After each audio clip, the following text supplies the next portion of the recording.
오늘 함께 나눌 하나님 말씀은 사도행전 25장 13절에서 27절로 허망한 세상 권세 그리고 강력한 복음의 권세라는 제목으로 허락된 은혜의 말씀을 나누도록 하겠습니다.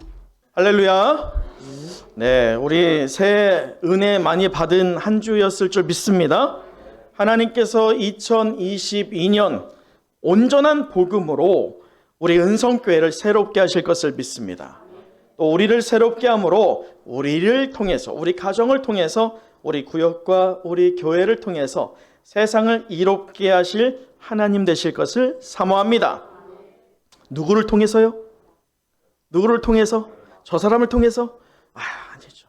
가장 먼저는 나를 통해서, 우리 가정을 통해서, 우리 구역을 통해서, 우리 은성교회를 통해서 하나님께서 하실 것을 믿습니다 라고 고백할 때면요, 하나님께서 능히 그 일을 이루실 것을 믿습니다. 이 시간 받은 은혜 누리세요 라고 서로 축복하는 시간을 잠시 가져보죠. 받은 은혜 누리세요. 받은 은혜 누리세요. 네, 아멘.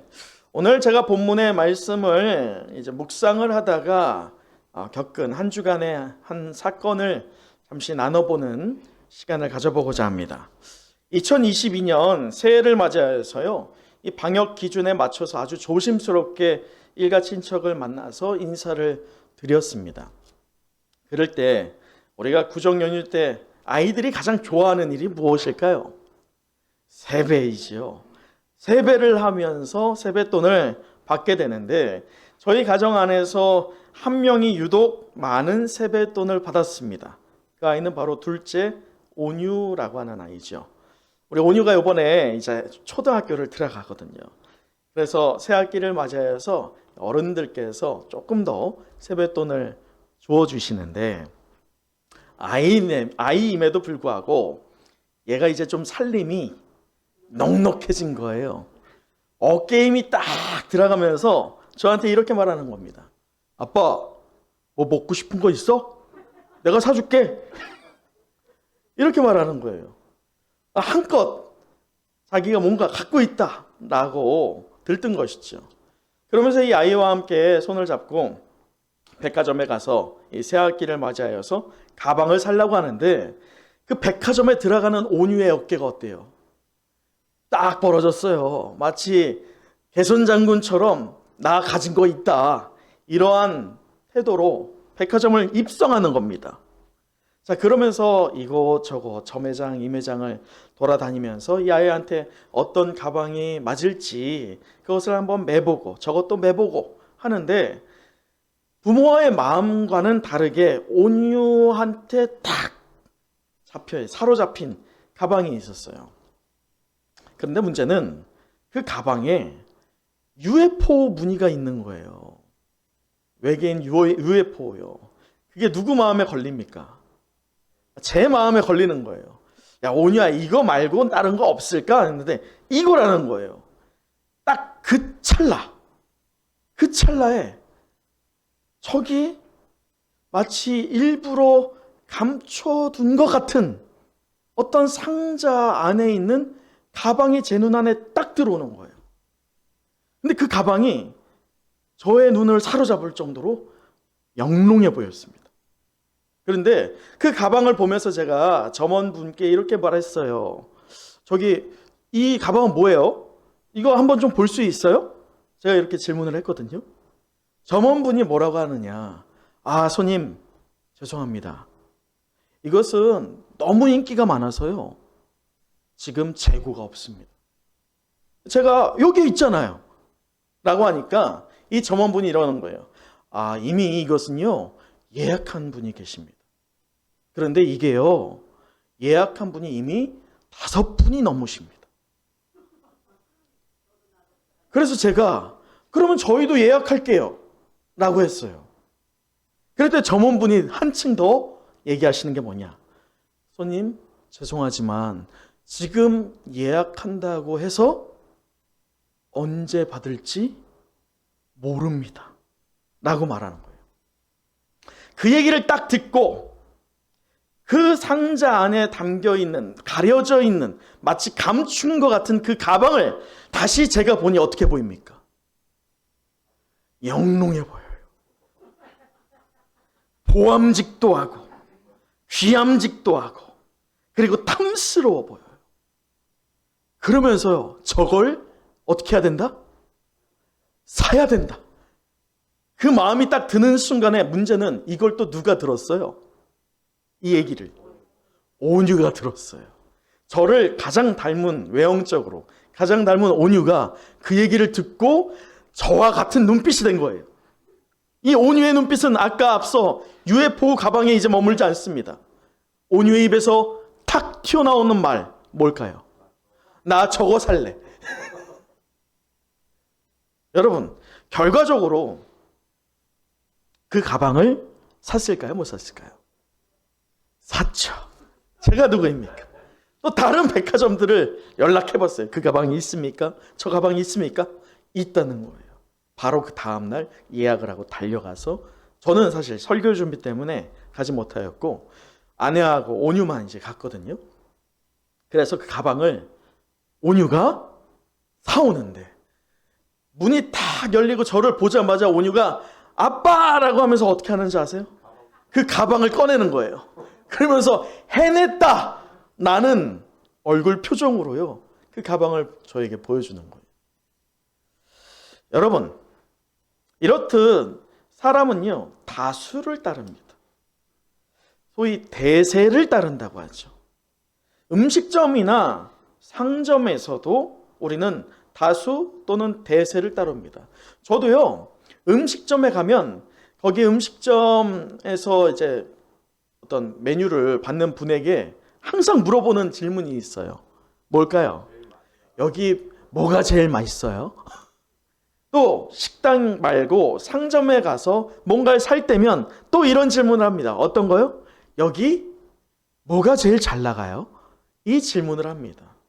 여러분, 우리는 왜 이렇게 다수를 따를까요? 물론 항상 그런 건 아니겠지만 다수를 따르는 이유는요, 심리적인 현상에서 일어납니다. 뭐냐? 심리적으로 많은 사람들이 가고 있는 그 길에 누구도 가고 있다? 나도 가고 있다. 나도 저기에 속해 있다라고 하는 자기 보호 본능이라고 하는 그것이 발현되는 현상이 바로 다수를 따르고 대세를 따르는 우리의 일상입니다. 근데 이처럼 대세를 따르는 것은요, 우리의 역사 안에서도, 인간의 역사 속에서도 계속 반복돼 왔습니다.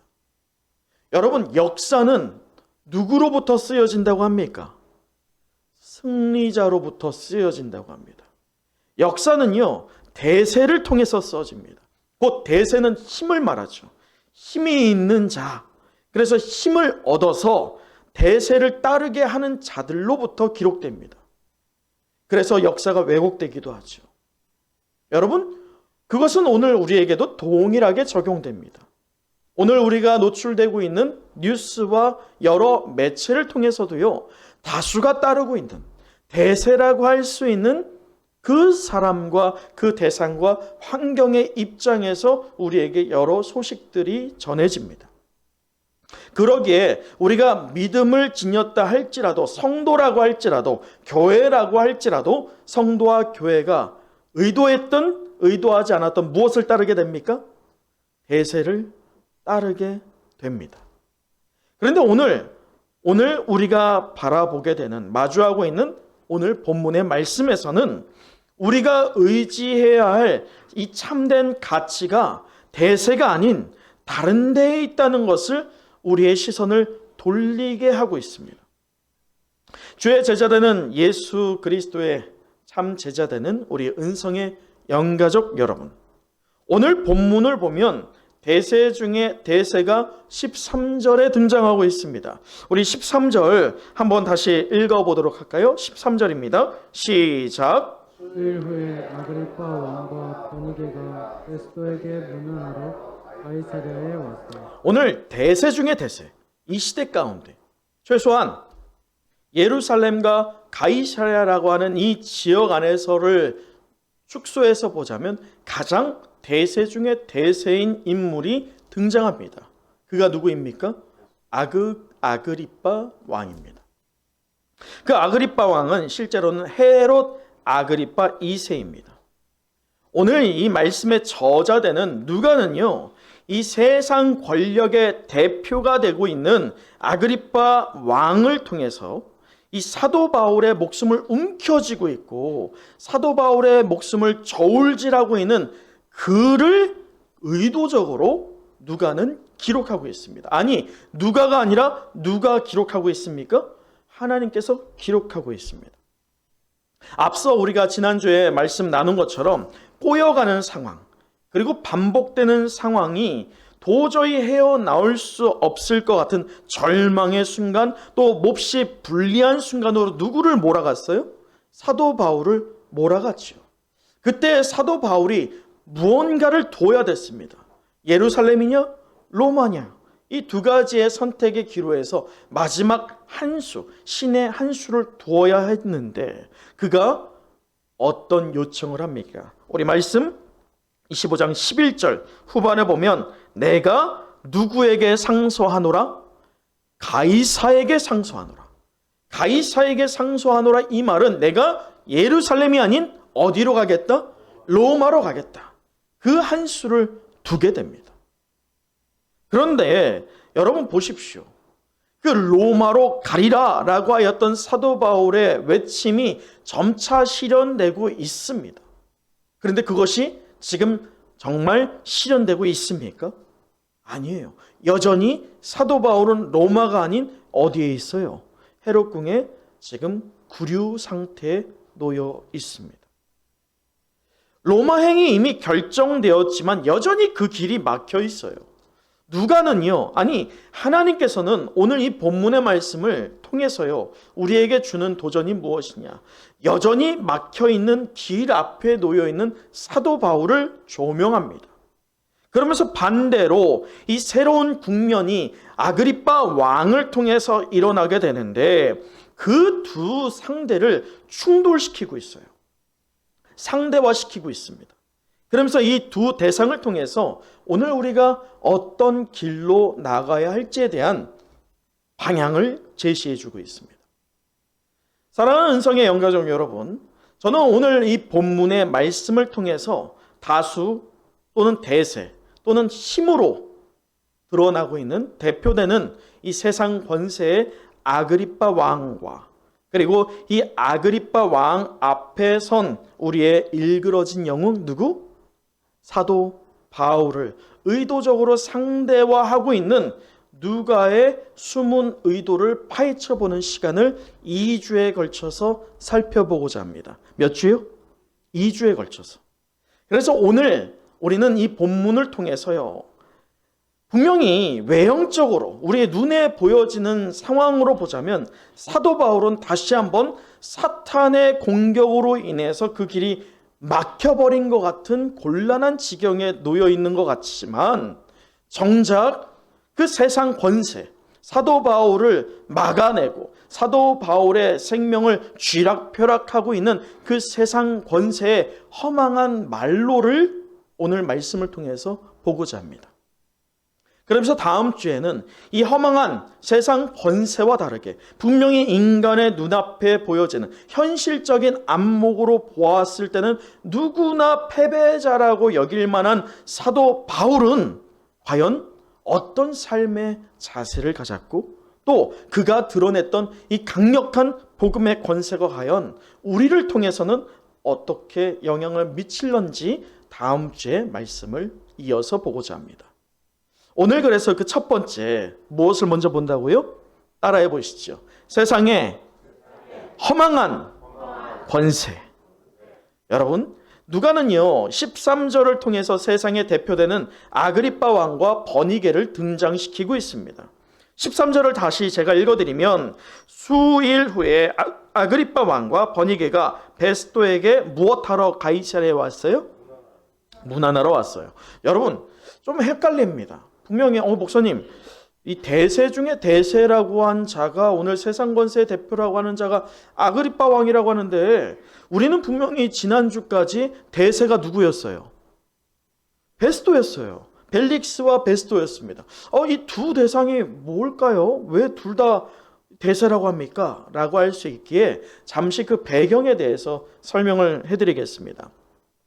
이 보편적으로요, 로마 제국은 점령한 속국에는 하나의 제도를 정착시킵니다. 그 제도가 뭐냐면 바로 총독 정치예요. 로마에서 직접 파견한 총독이 그 관할을 다스리는 정치를 폈습니다. 직접 통치죠. 그런데 문제는 민족성이 강한 집단들이 있었어요. 그 집단이 누구입니까? 바로 유대인들이죠. 그 예루살렘 사람들, 이스라엘 사람들은 이 민족성이 너무나도 강했어요. 그러다 보니 어떻게 하느냐? 그 민족 가운데 귀족 출신, 그런데 로마하고는 어때야 돼요? 친해야 돼요. 로마가 소위 잘 구슬릴 만한 귀족 중에 한 명을 택해서 왕으로 세웁니다. 그 왕을 무엇이라고 합니까? 분봉왕이라고 하죠. 그래서 그렇게 분봉왕으로 세워진 대왕이 있었으니 그 대왕의 이름이 무엇입니까? 자, 우리 사진을 한번 보도록 할까요? 유대 지방은 이래서 왕의 통치를 받게 되는데 그 대왕이 있어요. 지금 노란색으로 동그라미 쳤는데 그 왕이 누구입니까? 헤롯 대왕입니다. 이 헤롯 대왕은요, 헤롯 대왕을 시작으로 해서 헤롯 가문이 형성이 되게 되는데요. 지금 도표에 나와 있는 것은 대략적으로 정리한 헤롯 가문을 보여주고 있습니다. 근데 이 헤롯 가문은 복음과 원수가 되는 가문입니다. 그 시작점이 누구예요? 바로 저 헤롯 대왕입니다. 저 헤롯 대왕은 로마와 유대인들의 마음을 사기를 원했어요. 그런데 문제는 로마가 이 유대를 통치함에 있어서 택한 귀족 중에 저 분봉한 헤롯은 유대인 정통파가 아니었습니다. 그러다 보니 비난이 많았어요. 잘 따르지 않았죠. 그래서 저 헤롯 대왕의 가장 강력한 업적 중에 하나가 뭐냐? 저 헤롯 대왕이 무엇을 만들어요? 성전을 만듭니다. 그게 바로 헤롯 성전이에요. 우리가 수요 예배 때나 주일에 계속 살펴봤던 그 성전의 모습은 솔로몬 성전이 아니라 헤롯 대왕이 만든 성전입니다. 그 성전을 만듦을 통해서 유대인들에게 마음을 사게 되죠. 그런데 그런 상황에서 저 헤롯 대왕이 예수 그리스도와 복음의 충돌이 일어난 이유는 무엇 때문입니까? 바로 마태복음에서 일어나고 있는 예수 그리스도, 아기 예수를 죽이려고 하는 사건이었죠. 죄송하지만 저 아래 영상에 얼굴을 비춰줘야죠. 온라인 드리는 분들을 위해서요. 아니요, 그게 아니고. 자, 그렇게 해서 헤롯 대왕이 이 어린 예수를 죽이려 했지만 그것이 성공합니까? 실패하죠. 그래서 헤롯 대왕이 어떤 명령을 내려요? 2세 아래, 2살 아래에 있는 누구를? 남자 아이들을 다 죽여라 라고 명령했던 것이 바로 저 헤롯 대왕입니다. 자, 문제는 저 강력한 통치자 헤롯 대왕이 죽고 나서예요. 그 죽고 나자 그의 아들 3명이 이 유대 땅을 3등분으로 갖게 됩니다. 북쪽과 남쪽과 동쪽이죠. 사진 이제 지워주시면 돼요. 남쪽과 동쪽과 북쪽이에요. 이 3 아들 중에 남쪽을 담당했던 왕이 있었는데 그가 헤롯 아킬레오라고 하는 자였어요. 그가 유대인들과 사이가 너무 좋지 않았어요. 유대인들을 죽이기도 했습니다. 그러다 보니 유대인들이 이 헤롯 아킬레오의 통치로부터 자유해지기 위해서, 참고로 이 남쪽은 어디냐면 바로 예루살렘과 가이사라예요. 원래는 여기에 분봉 왕이 통치했었는데 이 헤롯 아킬레오에게 폭동이 일어나고 그 폭동의 결과 항소장이 누구에게 올라갑니까? 로마 황제에게 올라가요. 그래서 헤롯 아킬레오는 분봉 왕으로서 제명이 됩니다. 그리고 그때부터 이 남쪽 곧 예루살렘과 가이사랴를 통치를 누구로부터 하게 되느냐? 원래 로마가 했던 총독 정치가 이루어지게 되죠. 그래서 예수님께서 순환 받으실 때에도 총독 정치, 그때 총독은 누구입니까? 본디오 빌라도. 그는 5대 총독이었어요. 그리고 벨릭스, 그는 11대 총독이고 12대 총독이 오늘 베스도입니다. 그런데 이 베스도의 입장에서 보면 폭동으로 인해서 이 벨릭스가 쫓겨난 상황에 있죠. 그렇기에 아주 위축되어 있는 상태였습니다.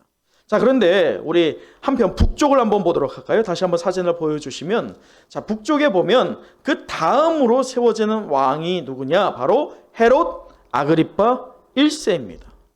여러분, 사도행전 12장을 한번 보시도록 할까요?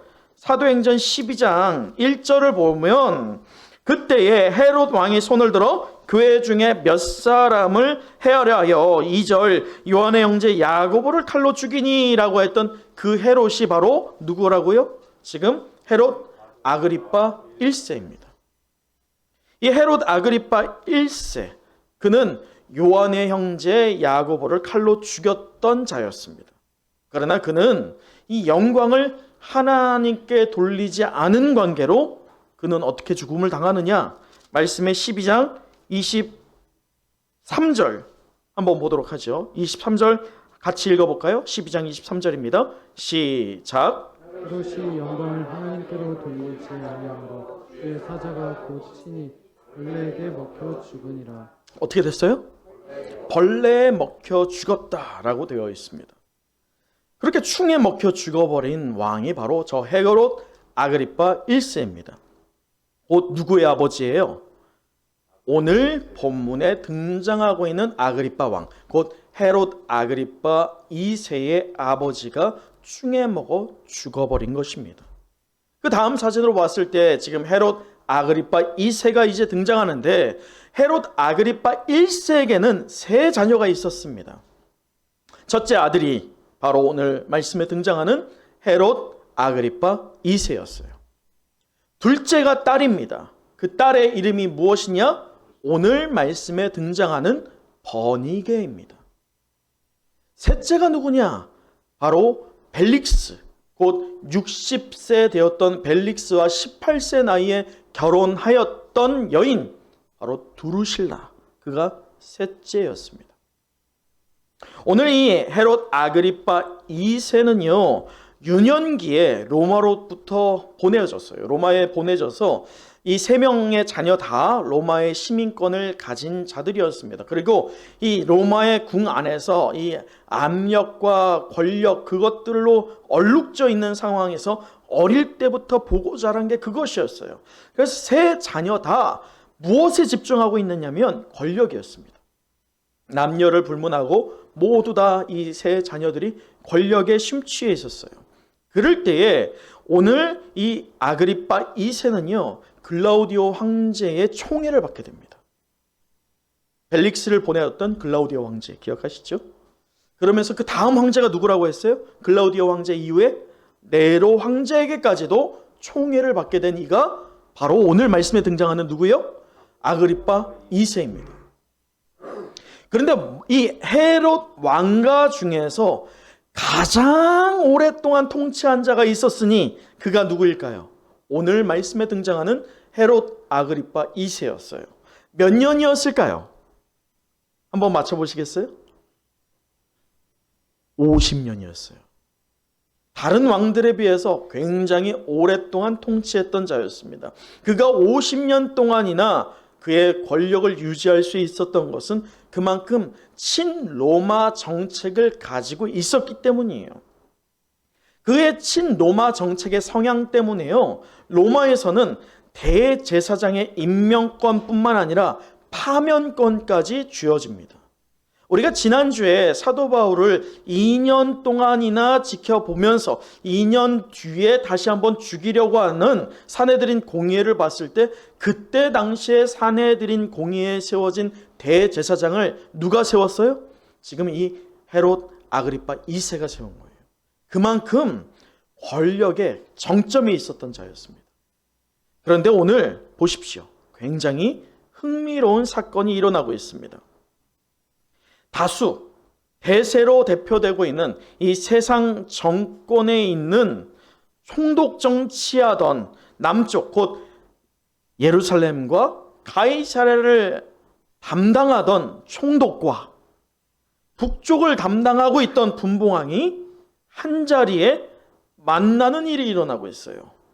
본래적인 의도는 무엇이냐? 서로에게 이득이 되기 위함이었습니다. 서로에게 의지가 되기 위함이었어요. 정치적으로 말이죠. 근데 문제는 의도하지 않은 사건이 일어나게 되는데, 여러분 말씀해 보면 14절 오늘 말씀을 보도록 하면요. 25장 14절 여러 날을 있더니 베스도가 무슨 일로 왕에게 고합니까? 바울의 일로 고하게 됩니다. 굉장히 흥미로운 사건이에요. 원래는 이들이 늘상 헤롯 왕들은요, 바뀌는 총독들과 좋은 정치적인 입지를 다지기 위해서 서로 인사했던 게 관례였습니다. 그런데 이 관례와 별다르게 이들이 한마음이 되고 있는 사건이 있어요. 머리를 맞대게 되는 사건이 있습니다. 그 사건이 무엇입니까? 누구에 대한 사건입니까? 사도 바울의 상소에 대한 사건이었습니다.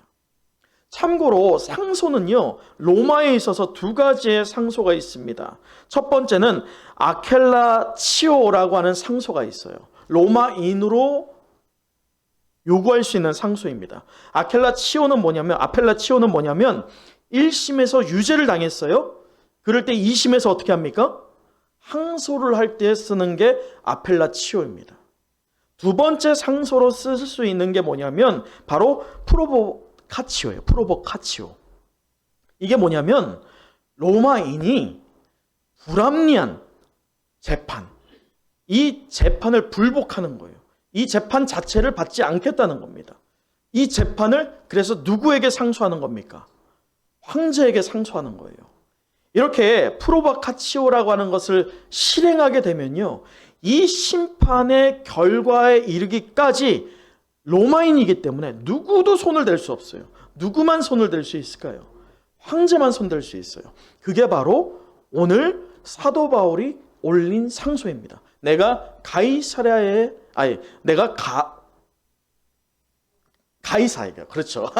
할렐루야, 감사합니다. 가이사에게 상소하리라 라고 하였던 그것이 지금 사도 바울이 요청하는 겁니다. 근데 문제는요, 베스도에게 있어요. 총독이 이렇게 프로보카치오라고 하는 상소가 이루어질 때면 모든 총독은 반드시 해야 되는 사명이 있었습니다. 그게 뭐냐면 이 상소에 있어서 과정, 그리고 이 상소에 있어서 보고를 사건 개요서를 통해서 황제에게 올려보내야 될 책임이 총독에게 있었습니다. 근데 다른 일이면 괜찮겠지만 베스도에게는 아주 어려운 일이었어요. 우리가 지난주 살펴본 것처럼 베스도는 이때까지 유대 총독으로 오기 전까지만 해도요, 유대의 종교에 대해서는 1도 관심 없던 자였습니다. 그러기에 지금 사도 바울의 사건 개요를 쓰는 게 쉬워요, 어려워요? 어려워요. 왜냐? 19절 20절 한번 보도록 하죠. 오늘 본문의 19절 20절 보면 오직 자기들의 종교와 또는 예수라는 이가 죽은 것을 살아있다고 바울이 주장하는 그 일에 관한 문제로 고발하는 것뿐이라. 결국 로마법으로 다룰 수 있는 것은 전혀 없다는 것입니다. 다룰 수 있는 문제가 있다면 하나, 무엇에 대한 문제? 예루살렘 종교법에 대한 문제. 그래서 20절 함께 읽어볼까요? 20절입니다. 시작. 내가 이 일에 대하여 어떻게 심리하는지 몰라서 바울에게 묻되 예루살렘에 올라가서 이 일의 신문을 받으려느냐 하였지. 자, 문제는 그래서 이 벨릭스 이후의 후임자였던 베스도는 이 책임을 회피하기 위해서요, 사내들인 공회가 요구했던 것처럼 너 이제 예루살렘에 한번 올라가 봐. 너는 이제 내가 심판할 거리가 없네. 너의 심판거리는 종교에 대한 것이니까 올라가 봐 했지만 사도 바울이 상소를 올리는 게 누구에 대한 상소예요? 가이사에게 내가 상소하리라 라고 하였던 프로보카치오를 발동시킨 겁니다. 그러다 보니 21절 바울은 황제의 판결을 받도록 자기를 지켜주기를 호소하므로 내가 그를 가이사에게 보내기까지 지켜두라 명하였나이다 라고 하고 있죠. 지금 어떻게 해야 될지 모르는 거예요. 베스도가 이 사건 개요서도 올려야 되는데 뭐라고 해야 될지 모르는 거예요. 그 이유는 유대 종교에 대한 것을 베스도도 모르거든요. 자, 그런 상황에 짠 하고 등장하는 인물이 있었으니 그가 누구입니까? 바로 아그리파 2세였어요. 로마인들에게 있어서는요, 아그리파 2세 왕은 굉장히 호의적인 왕이었죠. 로마인들의 입장에서는 그러기에 아그리파 2세 왕이 좋은 왕입니까? 나쁜 왕입니까? 아주 좋은 왕이죠. 그러나 누구에게는 안 좋은 왕이에요? 유대인들에게는 안 좋은 왕이었어요. 로마인들에게는 이미 헤롯 아그리파 2세이 좋다, 자기들이 다룰만 하다라고 하는 소문이 다 퍼져 있었기에 베스도에게는 지금 아그리파 2세 왕이요 동아줄처럼 여겨졌던 것입니다. 그의 정권을 연장시켜 줄 수 있는, 그의 없는 백을 만들어 줄 수 있는 자가 아그리파 2세 왕이다 생각했던 베스도였습니다. 예수의 증인되는 우리 은성의 영가족 여러분, 세상 번세 축의 하나였던 이 베스도를 통해서 무엇을 우리가 바라보게 됩니까? 오늘 성경은 이 베스도를 통해서 우리에게 무엇을 보여주고 있습니까? 연기처럼 사라져가는 이 권력을 어떻게든 붙잡으려고 하는 베스도의 모양을 보여주고 있습니다. 여러분, 분명히 그는 부임한 지 얼마 되지 않았어요. 부임할 때만 해도요, 이 전임자였던 벨릭스와 나는 다르다라고 하면서 도덕성과 정치력에 있어서 내가 더 깨끗해라고 하는 입장을 보였던 자였고 실제로 그러하였습니다. 그러나 문제는 정말 중요한 순간, 그 정말 중요한 순간에 베스도는 어떤 모양을 보이고 있느냐입니다. 벨릭스보다 좀 더 나아 보였음에도 불구하고 지금 벨릭스가 했던 것처럼 이 책임, 자신이 지금 이 아그리파 왕에게 무엇이라고 했느냐? 25절을 보세요. 25절에 내가 살피건대 죽을 죄를 법한 일이 있어요, 없어요? 없더이다. 그가 지금 어떻다는 겁니까? 죄에 대해서 무지하다는 거예요. 무지하다라고 이미 그가 생각했다라고 한다면 어떻게 해야 됩니까? 풀어줘야지 됩니다. 그런데 바울을 풀어주면 당장 어떻게 될까요? 앞서 벨릭스가 상소문으로 네로 왕에게 미움을 받아서 신뢰를 잃어서 박탈당했던 것처럼 자신도 이 유대인들로 인해서 상소장에 올라가서 박탈당할 수 있다라고 하는 염려가 있었던 거예요. 권세가 있었지만 그 권세를 통해서 남용하고 있습니다.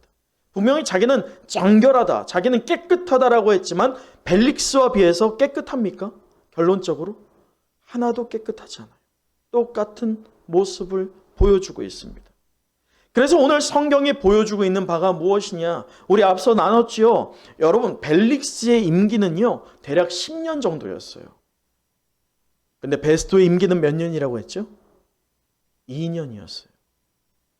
베스도는 그렇게 몸부림치면서까지도 선하지 않은 것을 선하다라고 덮어버리면서 애써 부정하면서 아그리파 왕에게 손을 내밀고 있는 베스도였습니다. 그러나 베스도의 임기는 영원할 것 같았지만 결국 2년 만에 종결됩니다. 아주 허망한 끝을 보여주고 있어요. 더 안타까운 것은 베스도에 대한 소식은요, 그가 2년 종결되고 나서 역사 속에서 자취를 감춰버립니다. 아무 근거가 남지 않습니다. 자, 그렇다면 우리 헤롯 아그리파 2세는 어떨까요? 우리 23절을 함께 읽어보도록 하겠습니다. 오늘 본문의 23절입니다. 시작. 그날 아그리빠와 버니게가 크게 위험을 갖추고 와서 선부장들과 시중에 높은 사람들과 함께 어떤 장소에 들어오고 베스도의 명으로 바울을 데려오니. 여러분, 누가가 지금 의도적으로 기록한 게 있어요. 뭐냐면 23절에 보면 이튿날 아그리빠와 버니게가 어떻게 지금 나오고 있습니까? 성경을 잘 봐야 돼요. 강조를 두고 있어요. 어떻게 나오고 있습니까? 크게 위험을 갖추고 나오고 있습니다. 누가는 의도적으로 지금 강조점을 두고 있어요. 오늘 하나님께서는 강조점을 두면서 이들의 허망함을 지금 노출시키고 있습니다. 여기서 위험이라고 하는 것은 헬라어 판타조라고 하는 단어에서 파생되는 명사입니다. 그래서 과시하다, 드러내다 라고 하는 뜻인데요. 이것은 곧 이들이 아주 큰 화려한 행렬로 등장했다는 것을 말합니다. 이는 마치 누구를 떠올리느냐? 그의 아버지 헤롯 아그리빠 1세입니다. 여러분, 그가 죽기 전에 충이 먹어서 벌레에 먹혀 죽기 이전에 했던 모습이 있습니다. 기억하십니까? 우리 사도행전 12장 21절을 함께 보도록 할까요? 12장 21절입니다.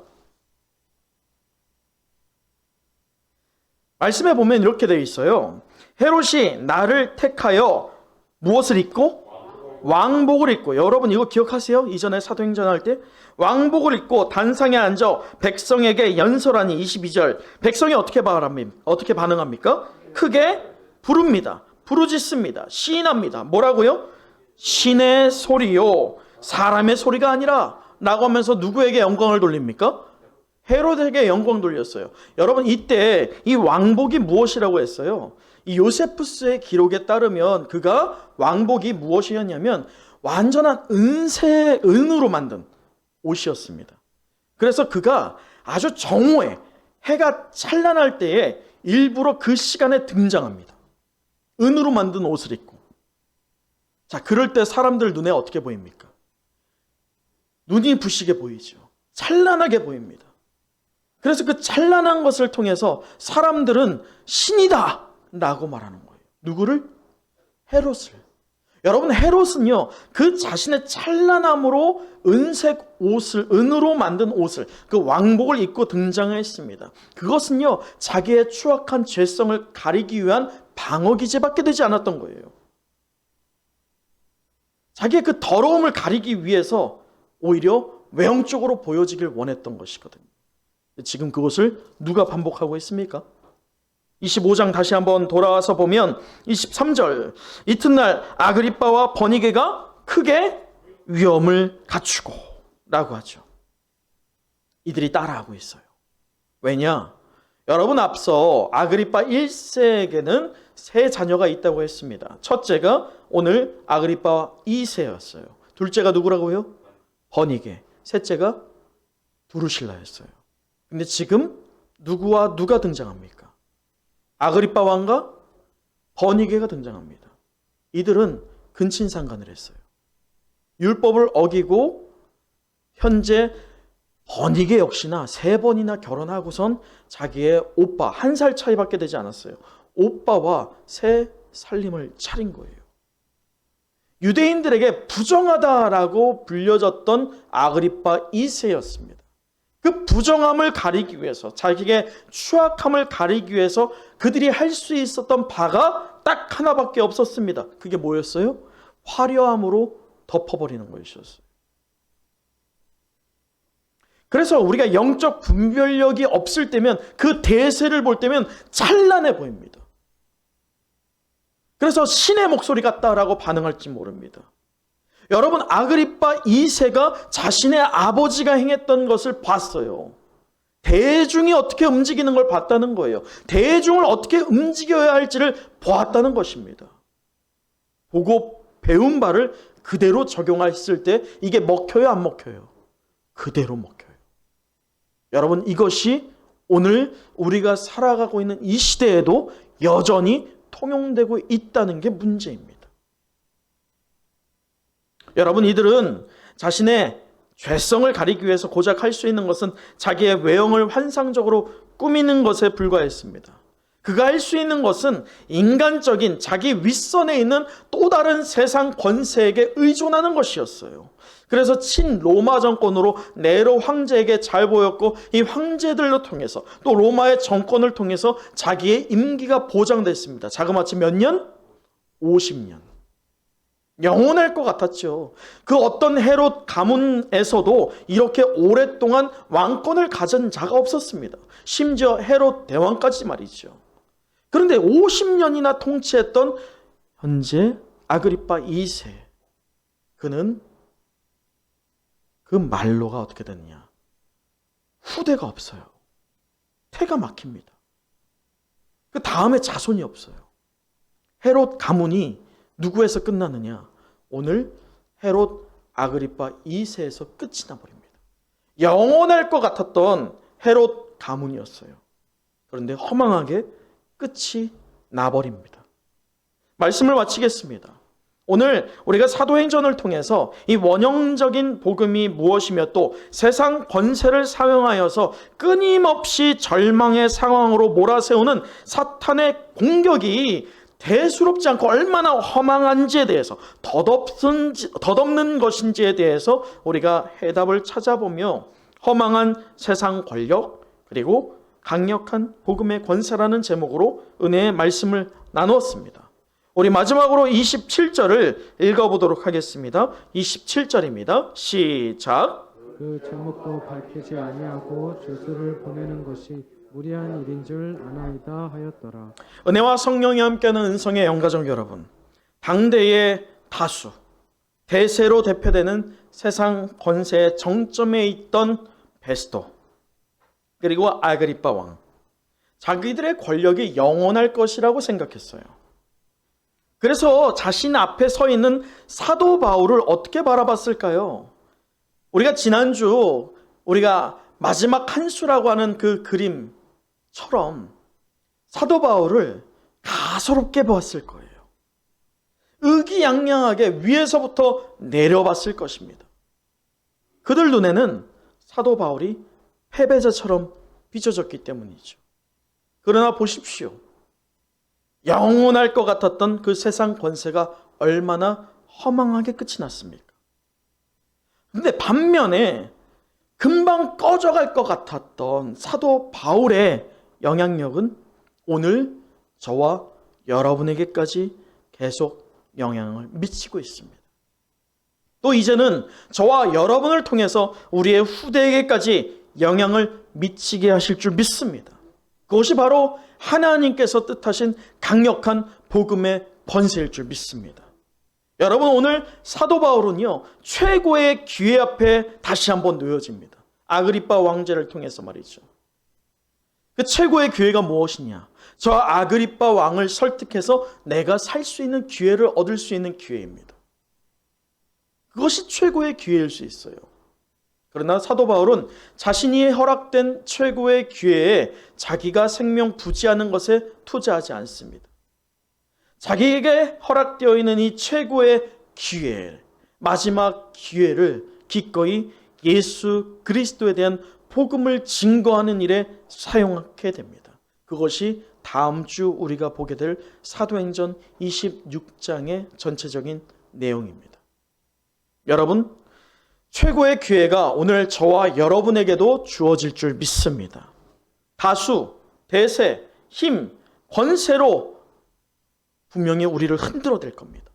사탄은 그렇게 우리를 억압할 겁니다.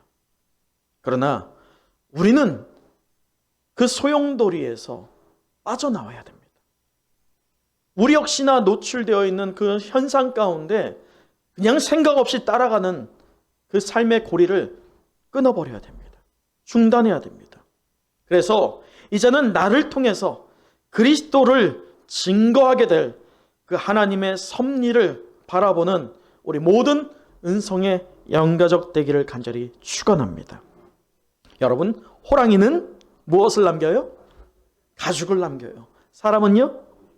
이름을 남깁니다. 그리스도인은 복음을 남겨야 됩니다. 오늘 사도 바울은 그 복음을 남겼고 그 복음이 오늘 우리에게까지 주어졌으며 이제 그 바통을 우리가 이어받아서 우리 역시나 우리에게 주어진 하나님의 섭리를 우리의 후대에게 전수하는 놀라운 역사를 계승하는 은성의 모든 영가족 되시기를 예수 그리스도의 이름으로 축원합니다. 기도하겠습니다.